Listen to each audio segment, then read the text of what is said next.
آپ کو اس وقت سنسنی خیز مقابلے کے بعد بریکنگ نیوز دے رہے ہیں۔ فیفا ورلڈ کپ 2026 کے فائنل میں جو اہم ترین مقابلہ تھا، اسپین نے اپنے نام کیا ہے فیفا ورلڈ کپ 2026 اور ایک بار پھر یعنی کہ دوسری بار چیمپئن بنا ہے۔ 16 سال کے بعد اسپین کو کامیابی ہوئی ہے، جبکہ ارجنٹینا جو دفاعی چیمپئن ہے لیکن اسے ناکامی کا سامنا کرنا پڑا۔ 1-0 سے ارجنٹینا کو شکست کا سامنا کرنا پڑا ہے، جبکہ اسپین کامیاب ہوا ہے۔ دفاعی چیمپئن اسپین کو ناکامی کا سامنا کرنا پڑا۔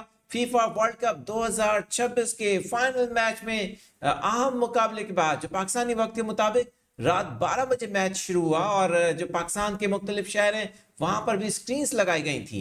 شائقین کافی پرجوش نظر آ رہے تھے اور اب سے ذرا دیر پہلے اسپین نے کامیابی حاصل کی ہے 1-0 سے۔ اس طرح سے فیفا ورلڈ کپ 2026 اسپین نے اپنے نام کر لیا ہے۔